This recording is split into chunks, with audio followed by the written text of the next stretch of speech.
Hi guys, so I got a little extra themed for today's lesson on how to tell the identity of a body if you only have the skeleton. It's kind of, we're gonna work on a couple things you could pick out. You actually are gonna have questions over this video and I'm giving you the answers, so make sure you have open your assignment for this week while you're listening and you should be getting some answers. And I have my husband Brock. Hi. Here just to kind of demonstrate the first thing that I want to show you. The first thing I want to show you is that you can usually tell if a skeleton is a male or a female based on two main parts. Now, if you don't have these parts in the skeleton, like you only found their arm, then you probably can't tell if it's a boy or a girl. But if you have the skull or if you have the pelvis, then you should be able to tell if it's a boy or girl. Either one of having those parts. If you didn't know, most of the time when you find a skeleton, you don't tend to find the whole thing because animals drag it off and things like that. So if you have one of those two parts, you should be able to tell if you're looking for a missing female or missing male. So I'm gonna kind of point out some parts on the skeleton that should be different for a male, and then I'm just gonna have a little show and tell with our faces, because you can actually, I do this in class, I point out boys and girls, and it's pretty easy to tell from just staring at our face how our skulls would look different underneath, which is a little weird to think about, but works. So this is a male's skull, or it's supposed to be, it's not a real male skull, but it's supposed to mimic a male skull. And the first thing that is usually different is they have a more square jaw. So you can kind of already tell that mine is a little square. I have a slightly masculine face, as I'll kind of point out those in a second, but they tend to have a more masculine skull here. The next big thing that sticks out is their brow ridge. So you can see their brow ridge sticking out. That's actually one of the first questions that I say, like, what is the most masculine part about my skull? I actually do. You can see that mine sticks out, and I would generally find a girl in the classroom that doesn't stick out at all, and there's usually several, because it's a pretty female characteristic to be very, very flat, to have a very flat brow ridge, but usually males stick out quite a bit. This last part that is usually really obvious is this bump. So if you're seeing this here, this is called the occipital bone back here. So the occipital bone just sticks out more for a male on average. So I'm gonna have us demonstrate here for a second. So if we were looking at me and my husband's face, again, this is what I said is like, this is more masculine for me. Mine does stick out. I do have a brow ridge, but Brock, get closer. See how his sticks out a lot more? So like you can definitely see the bumps in his brow ridge. He probably gets annoyed with how often I tell him that he has a masculine brow, but he does. He has a masculine brow. And then we turn to the side. Okay. You can see how a little bit, Caden's was here, his sticks out a lot. But he has a bigger bump right there, whereas mine is really small. I have like a really small head anyways, but it just goes straight down. And kind of another thing is you'll notice that men tend to have a flatter, longer head, so just generally a bigger head, whereas women tend to be more rounded and just go up and straight down, whereas theirs is more flat. And that's it. So Brock can go do other things if you want. And I'm gonna keep moving on. Thank you. Okay, so if you don't have the skull, the next part you can use, like I said, was the pelvis. So I'm going to point out a couple things about a pelvis. Again, I only have a male replica here. They don't really sell female ones, but I'm going to point out the parts about this male replica of a pelvis that are characteristic of males. So first part is you have it put together. She knows how to tape mine together to get it to stay, but it is together now. This is called the subpubic arch right here.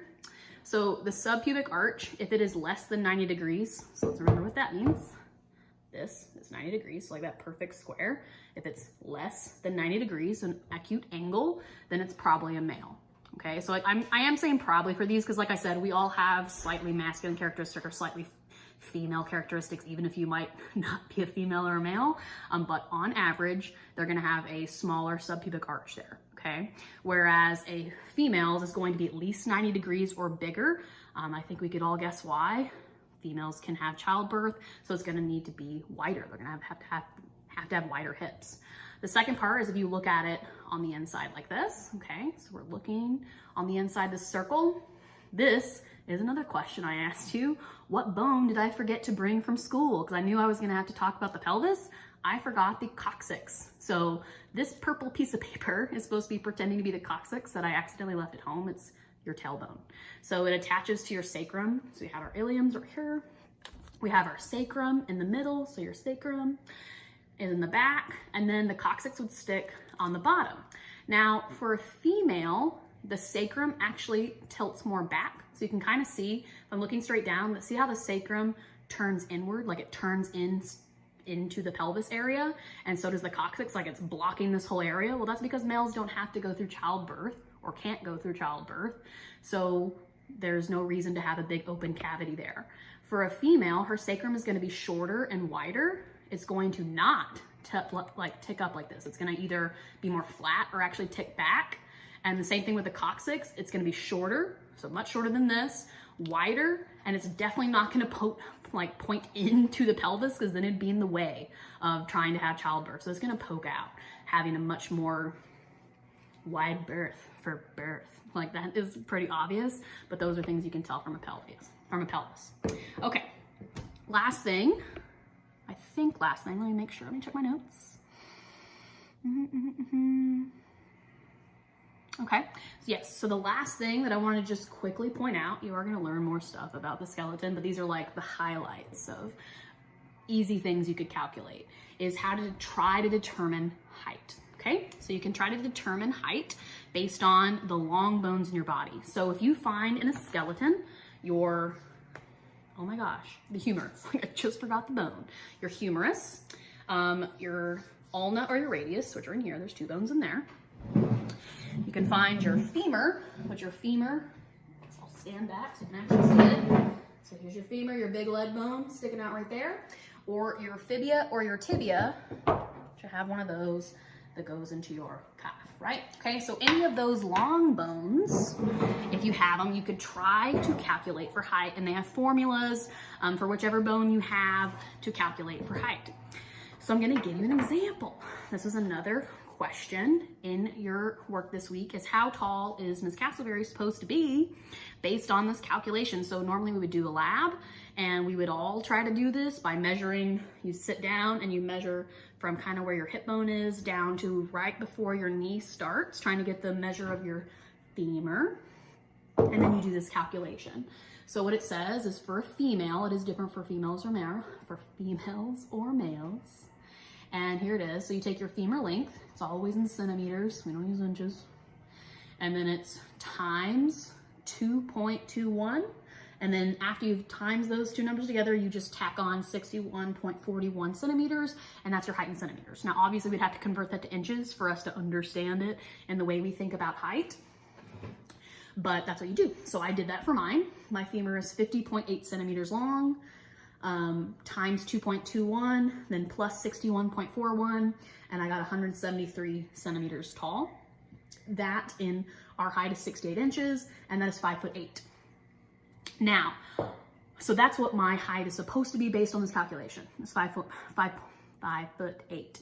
Now I wanted to say, if you were having a missing persons and you found a femur and you calculated height from it, you would then go looking for a missing persons matching that height, but you wouldn't just type in 5'8", because this is an average formula. Like, this is not like I'm definitely 5'8", because we're all unique and different, and not all of us have the same size legs and are proportional and things like that. I would say for myself, I have really long legs. I don't have a long torso though at all. So this makes it seem like, because they only had my leg bone, that I'd be really tall. Well, not really tall, just a little above average, 5'8". But I'm actually only 5'6". So I'm like kind of right on average, like 5'5.5", 5'6". So this makes it seem like I'm taller than I am with this calculation, but that's because my leg bone is really long. But my rest of me did not get that height in my genetic train. Now I did it for my husband as well. I tried to measure his leg, and I got this calculation here. So you can see, if you're a boy at home and want to try to do this calculation, it is a little different. So it's just slightly different numbers, multiply by 2.23, and then you tack on 69.08. Now for him, his leg bone is actually, it seems to be a little shorter than mine, which I expected. He's a little more proportionate, or maybe even kind of the opposite, to where his torso is longer than his legs. So if I calculate his, it makes him 5'9", and he's actually 5'10". So it actually makes him seem a little shorter if I use the calculation. But again, we are all different. We're not put together the same way. So his legs are a little shorter, his torso is a little longer. So he's actually taller than this makes him seem by doing the leg calculation. Okay. I think that's it. Yeah. So what do you think? Did my skeleton make up? All right. Thank y'all. Y'all have a good week.